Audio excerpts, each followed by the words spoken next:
السلام عليكم ورحمة الله وبركاته.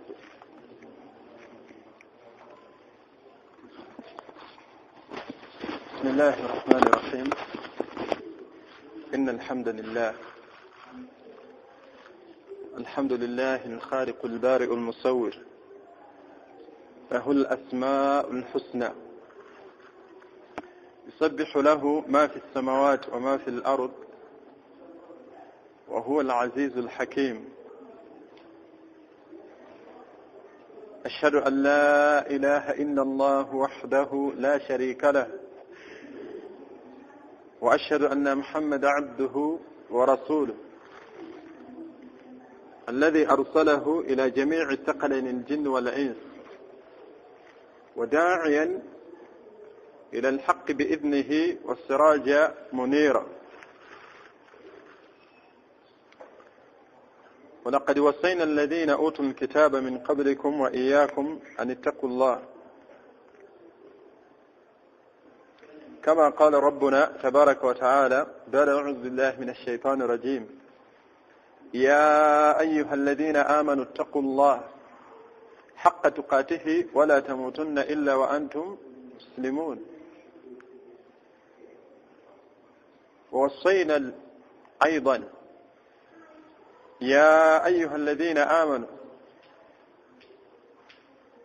اتقوا الله وقولوا قولا سديدا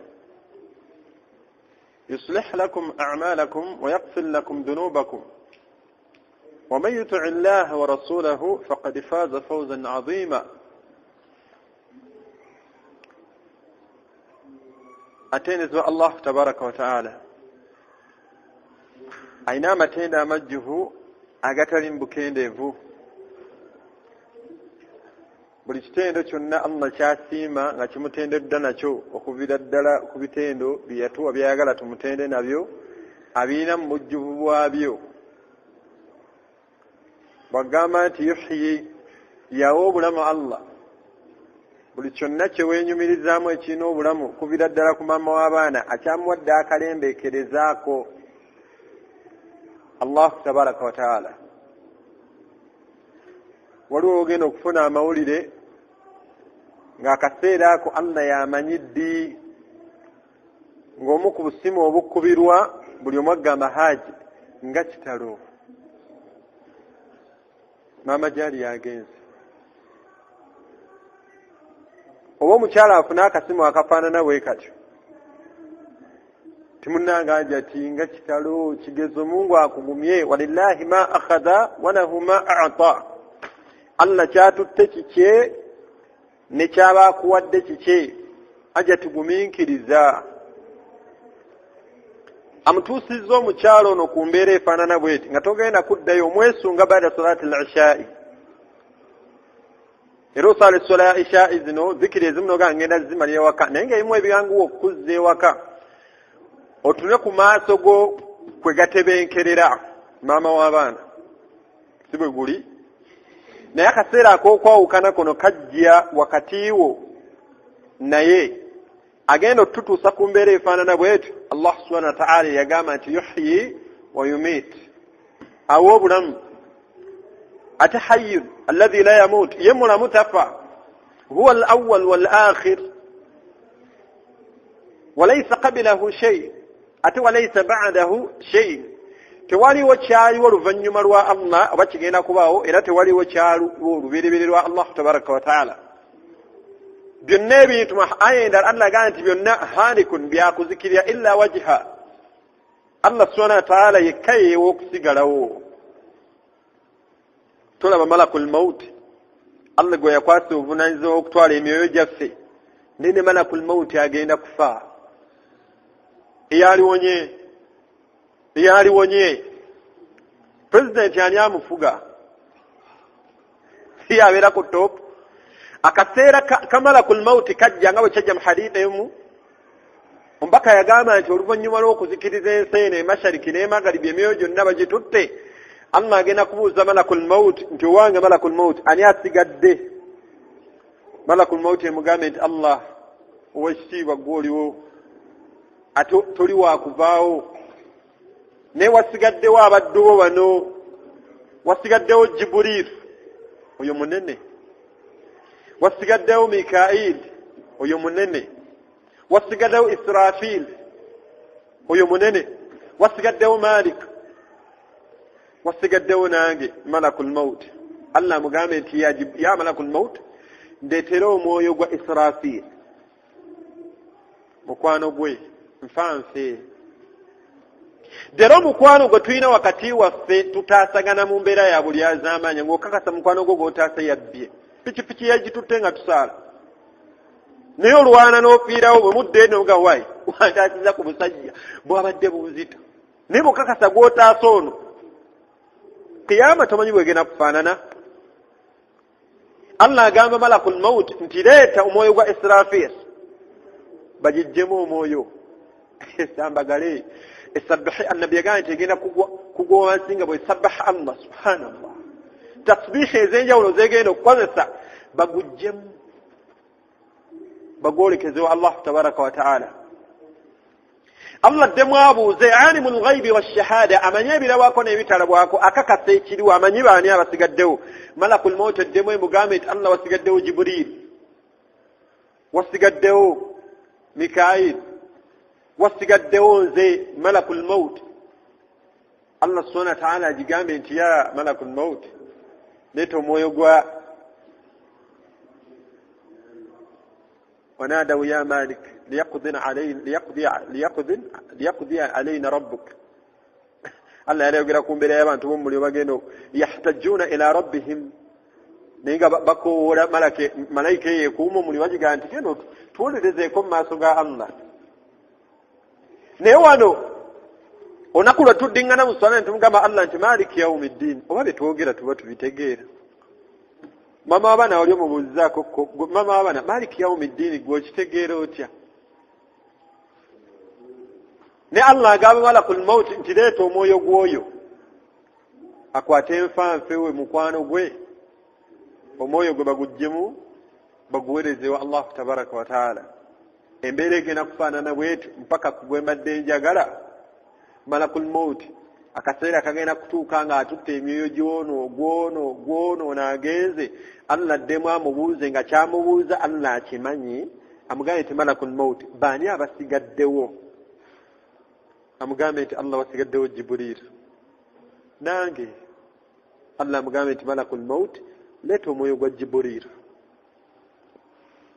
leeta omwoyo gwa Jibril. Allah yagamba nti man kana aduwa lillah,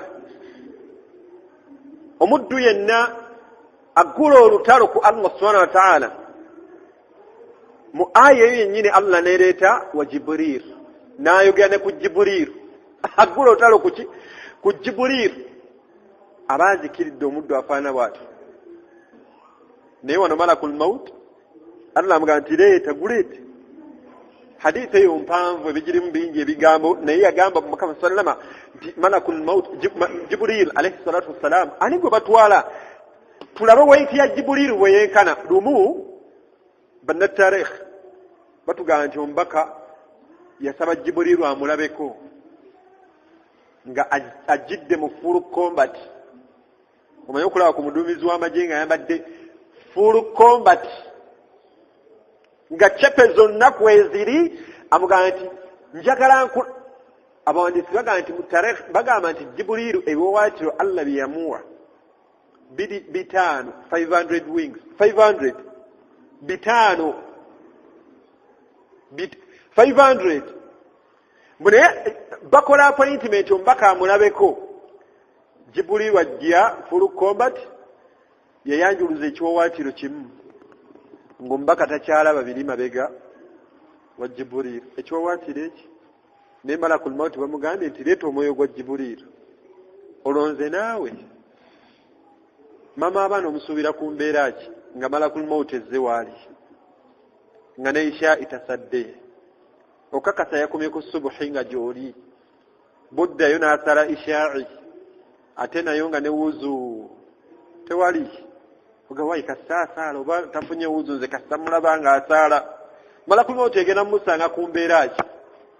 Abaana b'Abasiraamu, abaana bammwe batudde ku TV kuti balaba buzannyo balaba mipiira baganda ffe bangi basaze ebimemeya mutabani wa Haji muwala wa Haji abange ffenna saawa yonna tudda mu maaso ga Allah tabaraka wa taala akasemeyo ku hadithi eyo okujjamu amakulu tujjamu bujja omubaka sallama n'atugamba nti ekisemba Allah subhanahu wa ta'ala agenda kubuuza malakul mauti ng'aggyeemu omwoyo gwa Jibuliiru oluvannyuma amugambe nti baani abasigadde amugambe nti Allah nze nsigaddewo Allah amugambe nti naawe gwejjeemu malakul mauti gwejjeemu egenda buulira obulumi bwetawulirangako nga tebuwulirangako bwe yali ekimu omwoyo gw'omubaka Muhammad sallama malakul maut Allah yagigamba egende mu kifaananyi ekisinga okubeera ekirungi ng'abawandiisi b'ebyafayo batuwandiikira tetiisa omubaka ekwate omwoyo gw'omubaka ng'egugjamu mu mbeera esinga okubeera ey'ekimpooze olufu abalina amazambi egenda tukwata etya wannaazi'aat gharqa wannaashitaat nashta mu ayida Allah yalagira ku baddu aboonoona yagamba nti walaw tara idh yatawaffa alladhina kafaru almalaika singa mulaba ezita malakul mauti jettamu abaddu abafanga obuwangazi babadde bajemera Allah bana abayimbi bemukabira omuseera omusanga ayonoona ekiwanga akabira muyimbi ayonoona amaziga akabira muyimbi akabira muzanyi wa firimu akabira bana bannakatemba akabira naye nga yekennyini teyeekabiranga kebbanga lyamaze nga tasaala yakasali emyaka 2 naye nga alina emyaka 4 emyaka 38 emabega gwokakasa Allah yakusonyiwa esswala ompaka bamugjamu omwoyo munkwata esinga okubeera ey'ekimpooze naye yavaamu ebigambo bino ebyewunyisa nabbi yagamba nti mazima ddala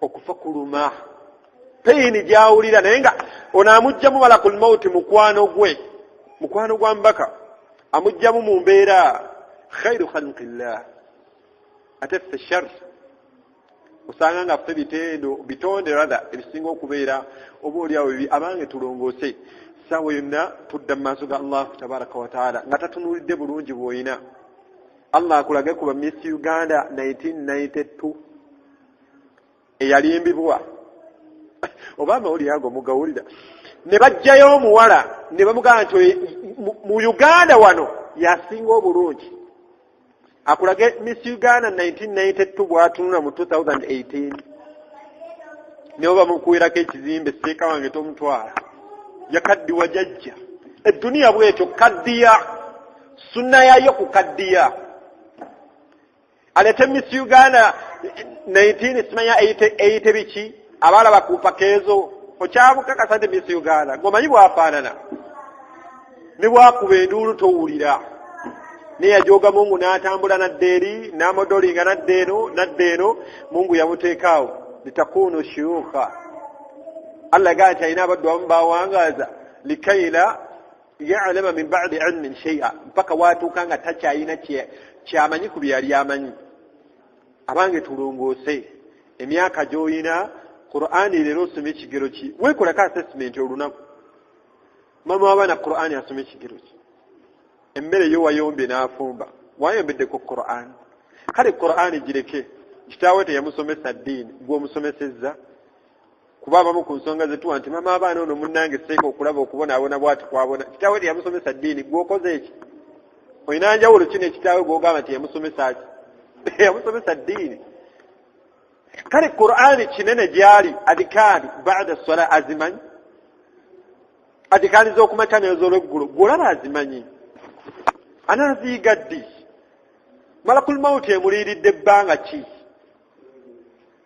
ayongedde okukyuka ebbanga ly'omaze naye nga nawe bw'okyuka abaana mu engoye zimu abagulira nga batuta ekikyabatuuka bakuze kabonero akakulaga nti famire yonna n'abantu b'omu nju tewewunya omwana w'okukula n'awanvuwa engatto n'emulekawo ekigere sayizi kabonero akakulaga nti omwana wo n'asenvudde ekigero agenda mu maaso ga Allah tabaraka wa taala naye agenze naki engatto bwe mulekawo omuwa empya empale etamutuuka n'omuwa empya ne wali omuddeko ng'asoma ng'asaaza ye kennyini yeesaaza ng'ali fatiha tahiyatu gy'asoma temanyiddwa weeri. Tugenda kulongoosa ddi? Abooluganda bakkiriza ekyokuyiga Allah subhanahu wa ta'ala omu ku bubonero bwe yatuwa mu Qur'an, omuddu yenna anaaba amuganye bugaanyi mumutegeera. Bingi Allah bye yawa ummeeno abaddu bamutegeere. Era obuddu bangi baganda baffe abatunda amasimu, atunda butunuzi bwati simu n'amanya nti Nokia China si gwe mutindo gw'enkola ki erimu eyo. Abaddu asoma busomi bwati ku lyanda lya simu ng'aligula naga nti made in eyo tejja tukolera. Leta hangalize simu ennungi. Lwaki ovaliwinga kino kyogula lwakubanga otegedde akikoze eki? Akikoze. Otegedde akikoze. Abaffe Allah subhanahu wa ta'ala byatukoledde tebitumalira kumutegeera kudda ku mateeka ge. Abavubuka abange tekitumalira onyumyemu n'omwoyo gwange omugambe nti ya nafsi, onyumyemu n'omwoyo gwe ya nafsi yakfi, kikumalira. Fadhunubu kathiratun, amazambi goyina mangi mwoyo gwange diriza. Tukanya kulumba ennaku zinanvubuka tuvaamu ekigambo ekinene bwe tumala essola tugenze kujooga. Temukiwulirangako ekigambo ekyo? Ye kennyini neyewaako obujulizi agenze kujoogani aliwo obulenzi mu bbaala naye nga muddu Abdullah bannyinaffe. Obawulira bagulu b'ekiro balwanira ku bakubo kiki? Amannya g'owulira nga balwana batambula bamudde gye banyweredde omwenge babeezeeko babadde mu kaliyo ki? Owulira mannya masiraamu. Amannya masiraamu mpaka ddi. Omuddu omu namulabako n'amaaso gange tebaamunnyumiza. Muwala wa Haaji omu Entebbe, abamanyi Entebbe kubayita bayita ababiri, kafo kakyamufu nnyo n'obwonoonefu obukalimu, sente nnyingi eziri awo, bano bakuva ku airport ze boonoonera awo. Omuwala omu atuuka ku levo ekola agamu ku mazambi amanene abakyala ge bakola nga obudde buzibye. Abaddu abali bamumanyi Haaji ng'afuna abasiraamu bagende boogere n'omuwala oyo bavuga nti munnange Khadija kya Allah subhanahu wa ta'ala baku mulimu ogwo gw'okola oli mwana musiraamu. Taata we musajja mutabuliki mulungi asala eswala ttaano asiwula mu Ramadaan. Omusajja omusiraamu ajja akaaba kumuzitaga nti sheekhe simanyi omwana ntabudde namuwulire yeetunda nkole ki? Mujje mwogereko naye. Asipootinga obudde bwabeera ewaka. Omuddu omu muwerekerako nga bagenze bana twogeremu n'omuwala ono ne twogera ebigambo bingi ng'asiriikiridde ati ng'asiriikiridde. Omwalimu omu gwe nali naye n'ayogera ebigambo ebyakaabya omuwala ono amaziga. N'agamba nti sheekhe okuva ne leero Allahumma shhad, Allah julira, tubtu ilayka, Allah neenenyezza gy'oli mbivuddemu, byonna bye mbadde nkola mbikoze ki? Mbimaze. Bw'akola tawuba eyo omuddu omu gwe twali naye annyumiza wayitawo okwestimatinga wiiki nga 2 ku 3 ahwaali amawulire amalala agaddemu okujja ng'omuwala yalwadde, mulwadde muyi yeetaga genda kulambula. Abaddu tukwate ekkubo tugendayo tulambule ku mwannyinaffe oyo eyeenenyerezaani Allah tabaraka wa taala alongoosezza. Haaji kaana yaktuluhu alfarah, nga essanyu yaktuluhu alfarah, essanyu awulira limutta. Omwana alongoosezzeewa Allah tabaraka wa taala. Omwana ono alwala, Allah aleeta ekigezo. Abakyala bagenzeyo bamulambudde bamugamba nti munnange أكثر من قول لا إله إلا الله إتلزنيو وكوغر لا إله إلا الله وكوغر أستغفر الله لا إله إلا أنت سبحانك إني كنت من الظالمين. ومولونا يقري بجانبين ورد النمونا وكسست ومشارو مو يليا مجانجبا olunaku olwasembayo omuwala oyo lwe yafa obulwadde ne bumunyiikira okuva wakati wa swala ya subuhi mpaka dhuhuri. Agenda okwanga embeera ekyusa amugaa nti munnange Khadija yitiriza nnyo weenenye, yitiriza nnyo wanjagira Allah. Soma edduwa ya Nabbi Yunus yasoma nga ali mu kinnya mulaza mu kyennyanja. Allah subhanahu wa ta'ala ajja kutaasa. Omwana ono ayitiriza okwogera ebigambo ebyo. Wallahi al-azim, omusiraamu omu gwe nali naye tulina we twali mu katale ako tukwate ekkubo. Allah yatuwa buwi kirowoozo tugendeyo tulabe ku mwannyinaffe oyo. Bwe twatuuka wali omukyala yali amujjanjaba n'agaa nti embeera etabuse naye simanyi kiddako. Tuyingira ewali omuddu ono omuzaana ono, omuwalimu omu gwe nali naye amugamba nti Khadija, kuba yali amumanyidde ebbanga nze nga mupya ku nze. Amugamba nti munnange gamba bino, munnange yogera bino. Omuwala gye yali nga akyakola omulimu guli nga tannakola tawuba, beeyazikanga engoye wakati waabwe ng'abawala. Ono yazika ono bulawuzi, ono n'amuwa sikaati, oli n'amuwa legingi, bu dizayini oyo bakola ki? Omwana mu kifo ky'okugamba la ilaha illa Allah yaddanga mugamba nti mugambe Suzan yampa engoye zange, Suzan engoye zange.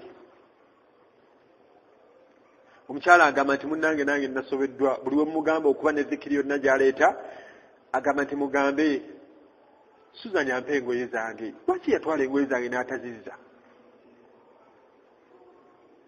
Omwana ono Allah subhanahu wa ta'ala amusaasire, era akhiru kalamiha ekigambo kye yasembyayo ng'alaajanira mukwano gwe azze engoye ze, kyekigambo kye yasembyayo.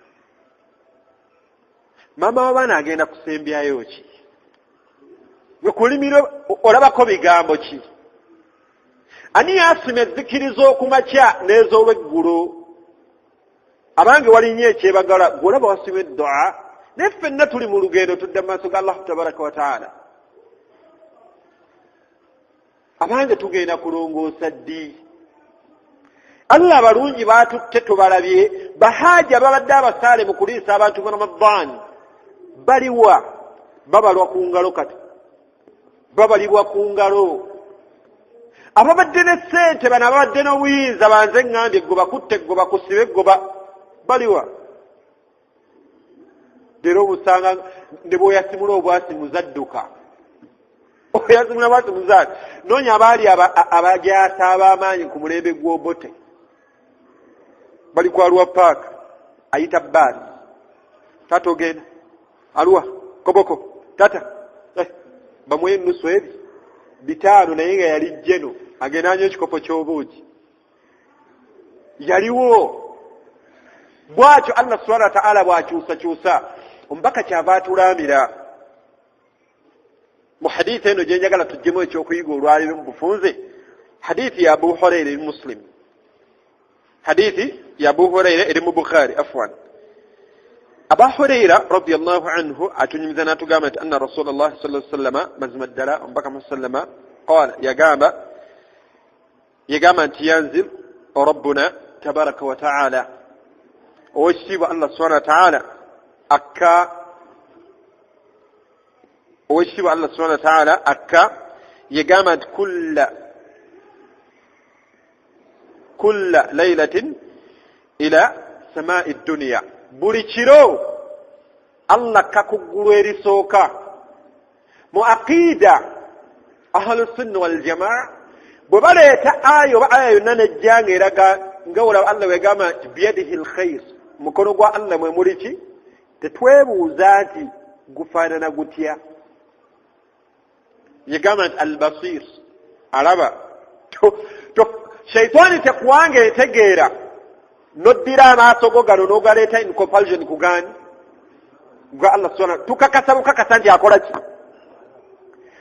Abamanyi abamu bakkenenula mu bigambo bino okukka kwa Allah kuggulu erisooka nti mbeera ekulaga enkizo y'akadde kano oba enkizo y'ekiseera ekyo nabbi kyayogerako mu hadithi eno.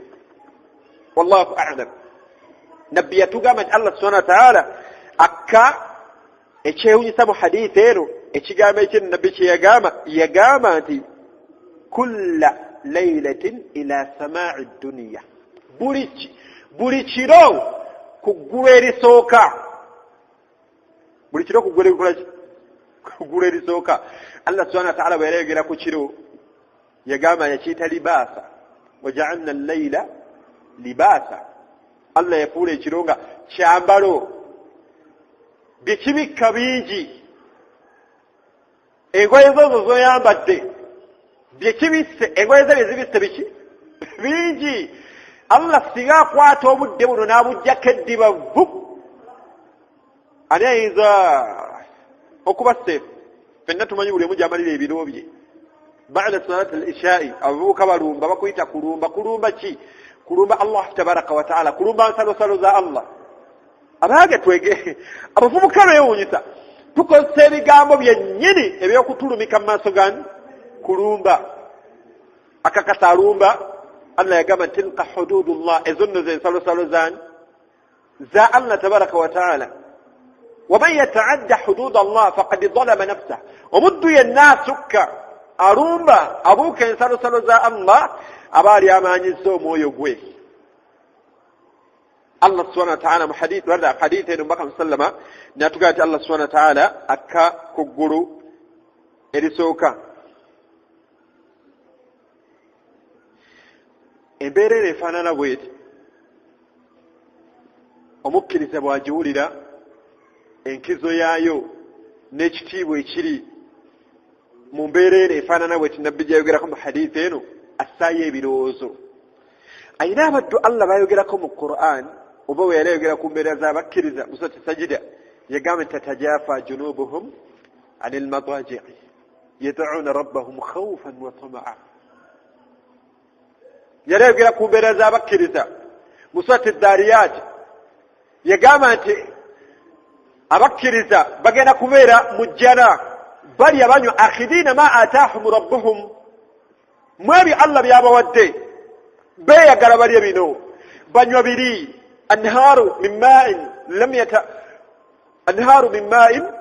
غير آسن وأنهار من لبن لم يتغير طعمه وأنهار من خمر لذة للشاربين. اجوجو نمي الله نمي يقوم بيلا يا رد جواجنا وكبيرا مجنا نيا قامت إنهم كانوا قبل ذلك محسنين نتبنتوك ومانا واتوبالين بدوا balongosa. Allah n'aleetezzimu ku nnongoosa abantu b'omujjana abajaagala okulongoosa kwe balina okulongoosa n'agamba nti kaanu qaliila min allayli ma yahja'uun wa bil ashaari hum yastaghfiruun. Kitono nnyo abalongoofu abatusooka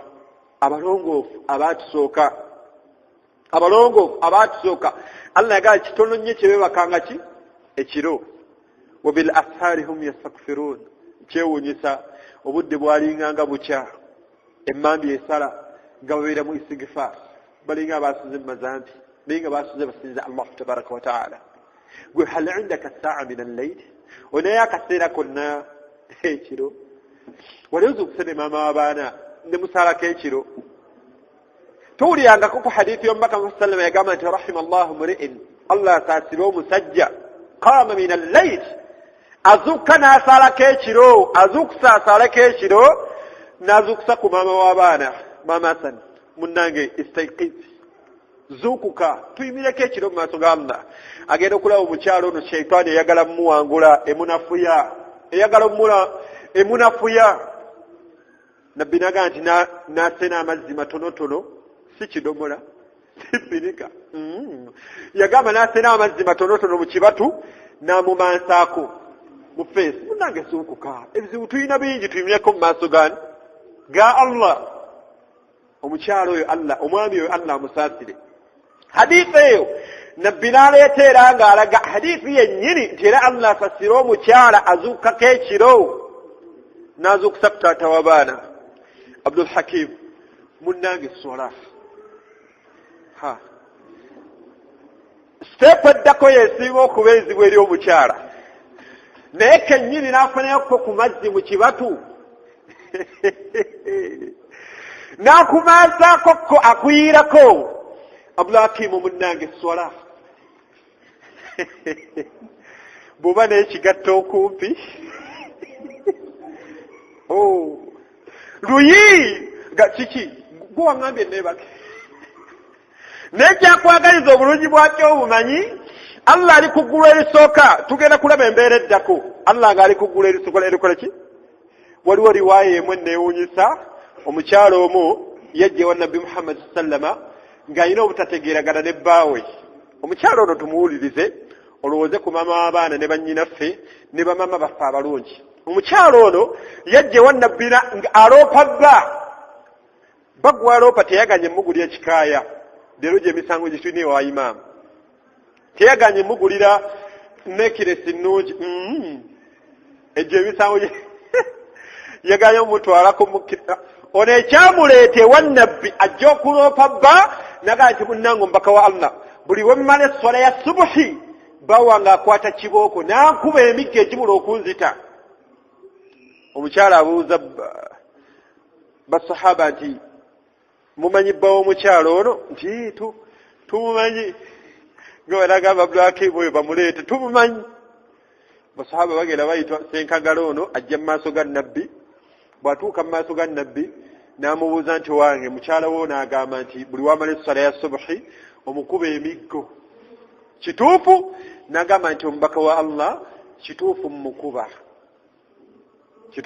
ki bamubuuza ki ekikubya mukyalawo emiggo egyekana bwe gityo nabbi n'agamba nti omukyalo ono wange omubaka wa Allah buli waazuuka okusaala layiri asoma bakara n'asoma Imran n'asoma Nisa nze mulinze mbeereko naye mu ssanyu naye ali mu kusoma bakara afaanana atya omukyalo oyo nabbi wali alamula wakati w'abafumbo bano ababiri teyagamba omukyalo ono nti va ku tahajjud bal yagamba omukyalo ono nti waaye mukyala gwe lwaki tokendeeza saalako ky'osadde odde eri bbaawo ani amuyina afaanana bw'atyo sijja balowoleza kale bwe bafaanana ani ayina mwannyina bannyinaffe tubamanyi yayunga ku nviiri nga n'esswala 5 zino zokka 5 yaumiya ashad nzibu nkalubo gyali oyinza okuŋŋa nti ayinayo akaseera akafaanana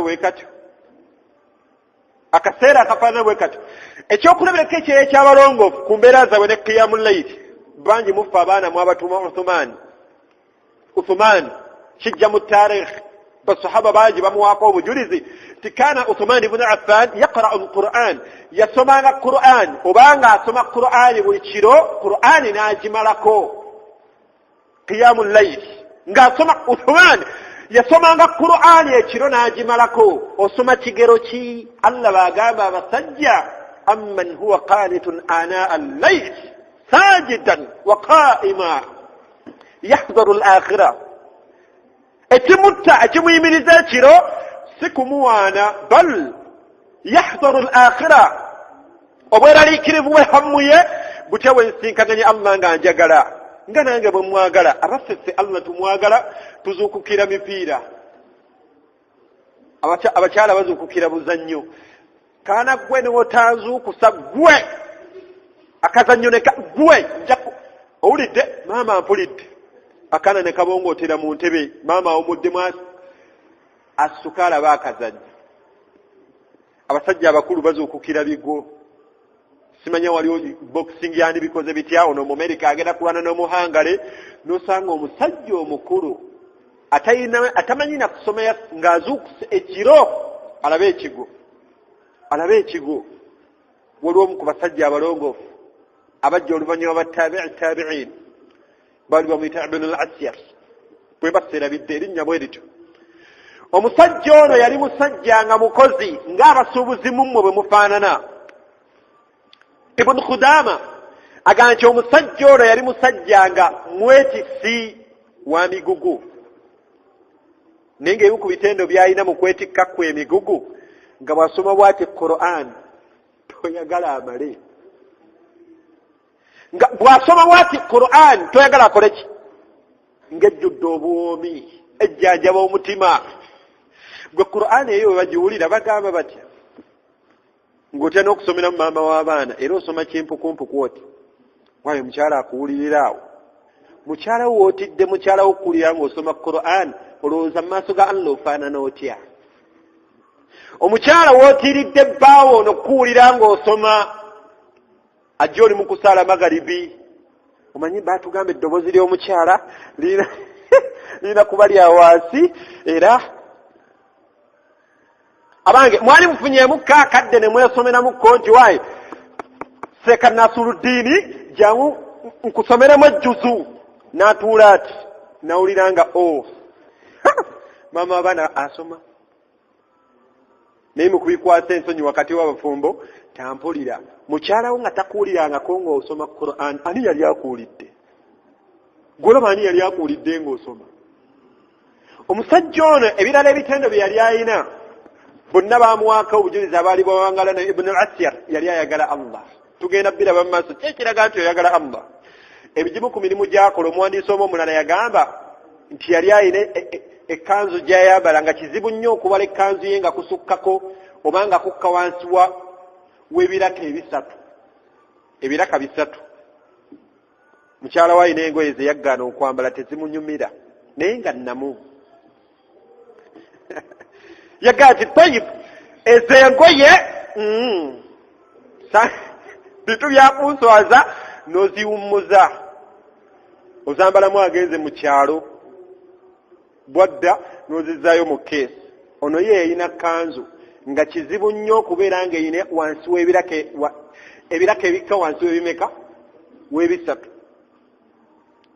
Omusajja ono wayitawo ebbanga Allah amugerera afa rahimahullah rahmatan wasi'a. Abakungubazi bayingira mu nju ye. Mukyala we ali awo akkiriza okugira kwa Allah asiriikiridde bagenda okumagamaga bati nga mu nju mulimu essowaani n'ekikopo n'ekifaliso kye babadde beebakako naye mu kutunula bati bagenda okulaba nga balaba ejjubba. Ezimu ku jjubba ebiseera ebyo ezaali zisinga okuba ez'ebbeeyi nga ya bbeeyi 1000 dinar obwebbeeyi bwayo yali egula dinaari 1,000. Ebiseera ebyo nga ya bbeeyi nga zambalibwa basajja basuubuzi ab'ebbeeyi. Ibn al-Asyar omusajja omwetisi w'emigugu ng'agiina mu nju ye. Abakungubazi babuuza omukyalo ono nti owange ate ani yabakyalidde n'aleka wano ejjubba ye eno yaani nga tebagisuubira kuba muki mu nju ye. Mukyalo we n'abagamba nti bba wange amaze ebbanga ng'akola emirimu egy'enjawulo naye ng'asonda ssente bwe agula ejjubba eyo era amaze ebbanga nga yagikola ki nga yagigula. Ne bamubuuza nti abadde agyambalira waffe tubadde tuwangaala naye ng'ejjubba eyo tetugikola ki tetugiraba. Omukyala n'agamba nti bba wange yali yagula ejjubba eyo naye nga buli wazuukka ekiro okusaalako qiyamul layl agyambalira Allahu tabaraka wa ta'ala. Era abadde agyambala n'agamba Allah nti Allahumma innaka jamirun, Allah oli mulungi ate oyagala birungi. Eno ejjubba siina gwe njambalidde okuggyako gwe. Nayingira mu qiyamul layl kaanu qalila min al-layli ma yahja'un. Kitono nnyo kye bakanga ekiro, kitono nnyo. Oyinayo olugoye lwonna tunuulira bwe baavaliwe ng'ekigambo nnabbi kyagamba nti Allah subhanahu wa ta'ala yanzil akka buli kiro ila samaa'i dunya, kuggulu erisooka agenda kuyimirira mu maaso gaani. Gweyinayo olugoye olw'enkizo nga tetulumanyi. Mukyala we ayinayo ekijaara ekijiribaabu kyayambala ng'akyambalira Allah ng'ayimiridde ekiro. Bakuyita buyisi ku mbaga nga toyina n'osattira ekyalo kyonna weeyazika ekkanzu. Mama fuswampa ku kikaaya ky'omanyi nafunye obuzibu. Osattira okweyazika kuno weeyazika olabika obulungi mu maaso g'abaki g'abantu. Oyinayo olugoye lw'oyambala n'owulira ng'olwambalidde Allah gw'onyumidde nga gw'onyumidde. Ibn al-Asyar yeeyambaliranga ani? Yeeyambaliranga Allah.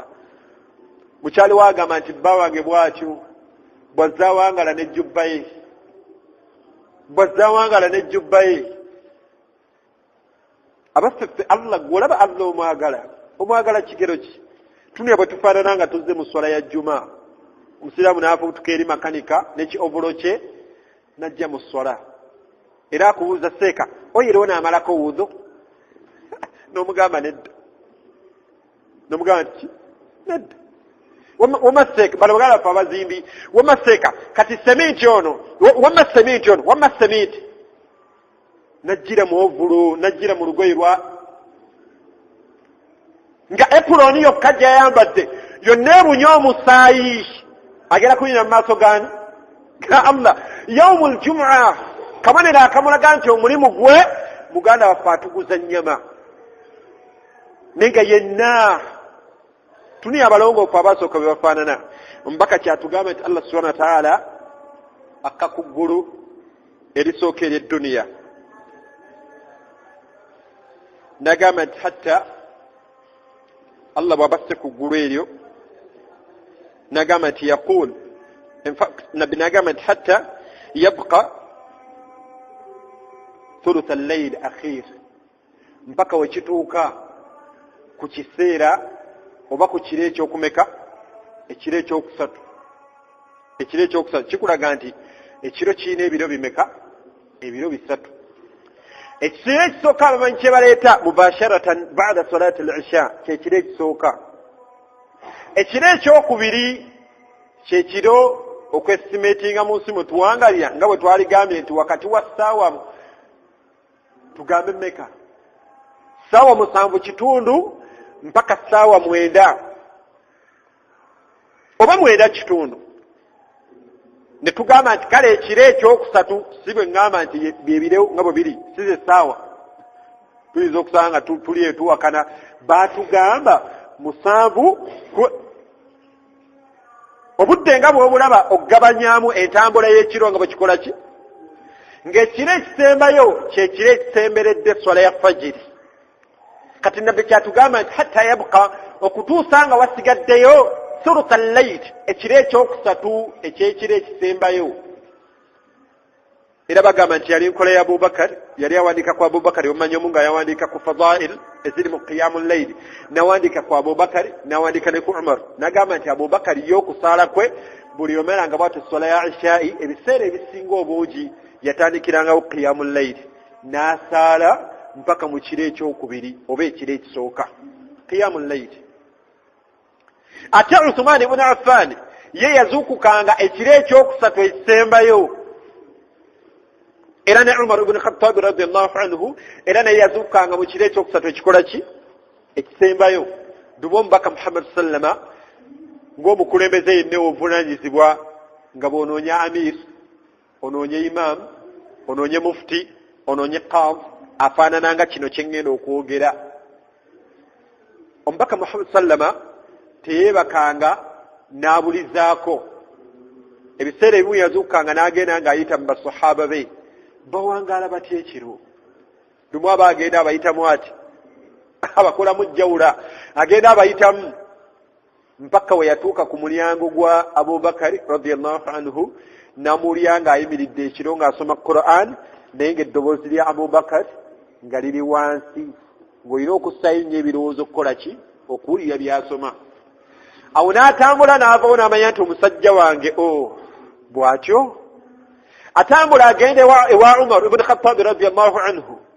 yasanga Umar nga ye omusafu gwasumuludde oguwulira eri ku nnyumba nga 2 nga tonnatuuka agenda okulya Qur'ani empoomu ennungi enzibu ejjudde tajwidi tahsin n'amuwuliza ati nga Umar obudde bwe bajja nabbi n'agenda mpaka bwe yaddako obudde kiseera bifunda njagala tumalirize n'akwata ekkubo n'addayo ku masjid era naye n'ayimirira ekiro kyewuwe bwe bamala esswala ya subh ku makya kyava abuuza Umar n'amugamba nti ya Umar nazze nabadde mpita ku nnyumba yo nekulya ng'osaala ekiro okuminako kawa katono gwe neiba yali akuwuliddeko nga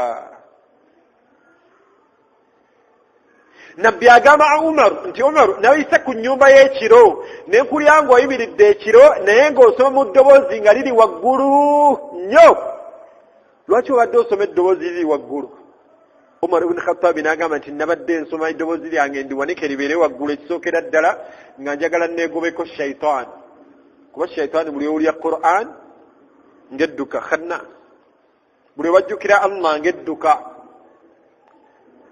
n'amugamba nti ekyokubiri nabadde nsoma nga eddoboozi yange liri waggulu nga njagala laalli oba oliawo abaddu bano abanampulira nga nsoma Qur'ani ekiro nabo banaazuukuka ne bayimirirako ekiro.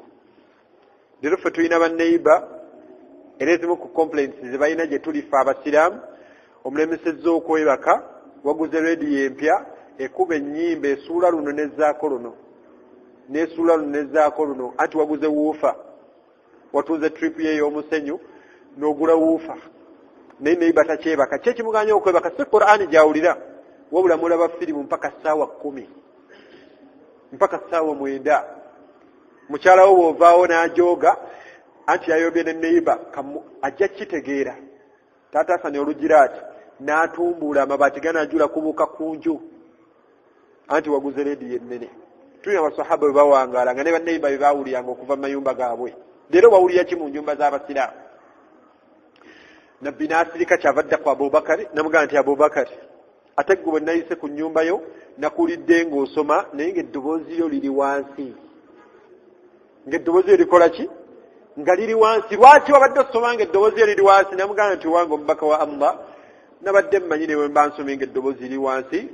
Oshiba Allah wange tabaraka wa ta'ala sami'un alim, awulira Allah subhanahu wa ta'ala, manyi bye nabadde nsoma abaabiwulira.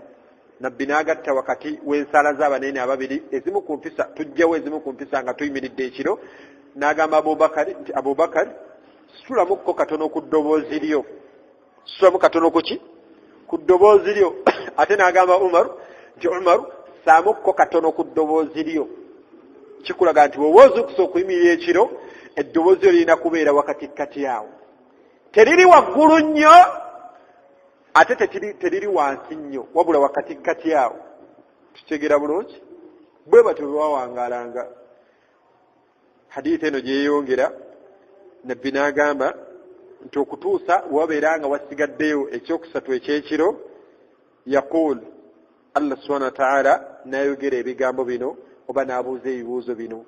Ebibuuzo bino Allah byabuuza ku ggulu erisooka obanga atuuse obanga asse ku ggulu erisooka, hadithi nga bwe tugambye biiznillahi tabaraka wa ta'ala bye tujja okutandikirako olunaku olw'enkya. سبحانك اللهم وبحمدك نشهد أن لا إله إلا أنت نستغفرك ونتوب إليك. السلام عليكم ورحمة الله وبركاته.